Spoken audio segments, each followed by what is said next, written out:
Welcome to another session of Stelmo's Rants and Raves. I'm Stelmo. Let's jump into this.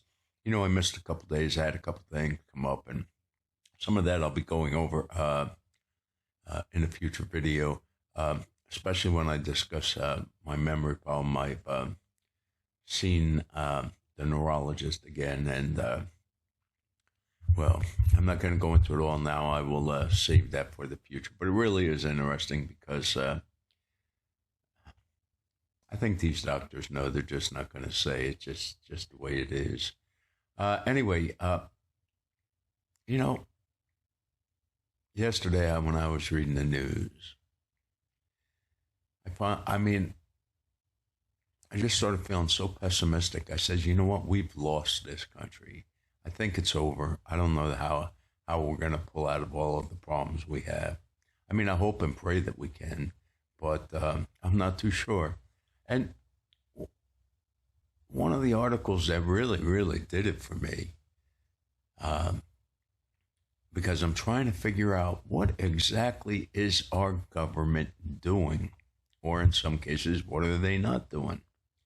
And here we have this story from yesterday, and it's already buried. I think this is such a big story. This is a major story. How the heck? I don't even know how something like this can happen. Here's the headline. Former CIA senior executive stole $40 million in gold bars. Well, that was only part of the loot that he stole. He had, I think it was $2 million in cash and a 35 luxury watches, which were mostly Rolexes. And he got this money from the United States government. He worked for him, and he just put in a requisition. I need 308 gold bars, and they gave it to him. Yeah, they arrested him with this stuff in his house, and it wasn't like they delivered it and then arrested him. He had this stuff. The Lord only knows how much more stuff went out and that he's already spent or give away or whatever. But if it's this easy for a government worker, now, I realize they're saying he's a senior executive, but I don't care what kind of executive you are, other than the secretaries, the various secretaries, because they ultimately answer to the president, and the president answers to the people. But here, I don't get this. There's something that, first. And we're still finding out about the fraud. And at least at this point, I can say that some of the fraud is being located and ascertained by government actors. But there's still too much fraud that is being found out by just amateur journalists, who I give all the praise in the world to. They're going out there, they're doing the research, and they're finding out. Well, what they're finding out is it's scary. It's scary because we're so far in debt, and we're in like a doom loop because we can't afford the interest on the debt. So it keeps ballooning more and more. And, now I remember when the debt hit $1 trillion, and they were apoplectic back then. But now it goes up at least $1 trillion every year. And this is why. This is why senior U.S. government employees are able to just requisition stuff, apparently without needing any secondary or even third signers. Only the secretary should be able to authorize this kind of spending.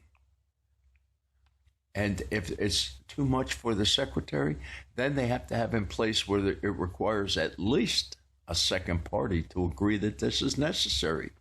Because in this case, none of the wealth that he illegally acquired was really needed for his job, and nobody knew that. So everyone is ignorant, and I still have a problem because, we keep electing government officials at various levels of the government, And these are people who seek the office. Very few of them are drafted, I'll say. Uh, they want these things. They run for re-election. Well, they have oversight over this stuff. And not one of them has come out and said, hey, wait a minute here. And I think the reason is simple, because I think, when you're dealing with all of these millions upon millions of dollars, you can always just cut off a tiny little piece and pass it along to all of the people and say, shh, don't be saying nothing about this. Apparently, that's what's happening. Now, I don't know exactly here. This guy did something wrong. I forget now exactly what it was, but Ratcliffe did an internal investigation and then referred him over to the FBI. So at some point, they found out what he was doing was wrong. But what if he had just limited it to, let's say, 5 million in gold bars? You have to wonder. I've listened to soldiers who said that in the various Middle East operations that they partake in, that they're handed wads and wads of cash to hand out to people who will help them for whatever. And it's like it's candy. In World War II, the GIs were famous for giving the little candy that's in their sea rations to the German kids, and this is something that the German people have remembered for decades. And but this is not that. This is a huge sums of money, $40 million in gold bars, and it's only a one-day story. And the odds of there being a follow-up on this is pretty slim, because the press anymore is only spoon-fed. If somebody doesn't give them the exact story, they're not going to look any further than what they're given. They're not going to verify it, which is why there is so much fake news out there. I remember years ago, Rush Limbaugh was talking about this, because trying to think now, somebody got caught, and he brought it up way back then. And here we are, we still have these same problems. I don't know, I don't get it. But as far as we are in debt, when workers from the federal government can just requisition $40 million in gold, and they say, hey, here it is, have fun. Maybe they didn't say have fun, but they might as well have, because anyway, and I blame the Republican pundits a lot for what's going on, because they need to be just as vocal with problems with the Republican Party as they are with the problems in the Democrat Socialist Party of America.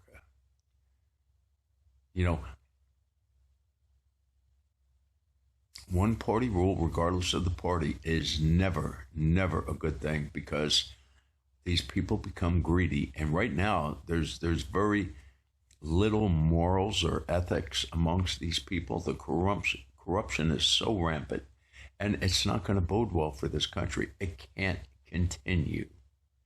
In the meantime, you got us plebes out here, and let me say, so far I'm doing okay, but I can certainly empathize with so many of these families out there, because I wonder, just how are they making it? Every time I go to the store, prices have increased. And of course they tell us, oh, okay, yeah, now they're saying inflation's going up some, but I got news for you. Inflation is going up way more than they ever say. And see, that's part of the problem. They've been lying about the inflation numbers for years, and more Americans are falling behind. And now, with what I'm going to call the Biden inflation, that took so many people from middle class to being dirt poor, because, even today I'm reading a headline where, American savings is reaching all-time lows. And why? Because people are having a hard time with all the increases in prices. Their incomes are not going up in the same way. And I know Social Security has a lot of problems. I know it has to be fixed. But all of these people on Social Security are falling further and further behind every year. And you've got now where they're talking where you have people who are skipping meals. This doesn't bode well for the country. And it seems to me that people are being quiet about it, except the government. You know, I support Donald Trump. I'm always going to support Donald Trump unless he does something really catastrophic. But, you know, I'm not even liking his second term here, or is actually his third term. But there are so many things that I have problems with, you know, and starting at the Epstein files, nobody told President Trump to put that into all of his speeches when he was doing his rallies, running for re-election. And yeah, he volunteered all that. It was going to be on day one. And here, nobody in America believes that the full Epstein files have been released. And the reason is nobody's really been arrested. Epstein and his cohort. And it's funny that it's only his cohort, a female, who sits in prison today. Now, I'm not, don't get me wrong, if what she was accused of doing and convicted of doing, if in fact that's correct, it's sort of shameless, and perhaps she deserves her sentence, but she shouldn't be the only one behind bars. You know, Donald Trump was the victim of a two-tier or a multi-tier justice system. He didn't like it. But now that he's in power, he's saying, hey, this two-tier stuff is okay by my book. And that's just sad, but it is what it is, and we got to deal with it. But anyway, again, you know, I saw this, you know, when I read this article, I said, we're doomed. You know, there's no checks and balances. Billions of dollars are getting pumped out. And I don't know if these people realize it or not, but I would recommend that they start perhaps hitting the history books to see what happens when your middle and lower classes can't pay their bills. It's not a pretty sight, and but I know everyone thinks that they're going to be a little bit different, and things are going to be different now than they have been all the other times in the past, but it never pans out that way. Anyway, with that, I'm going to let you all go for now. Y'all have a great day. Stay safe. It's a crazy world out there. It gets crazier by the day. Bye-bye.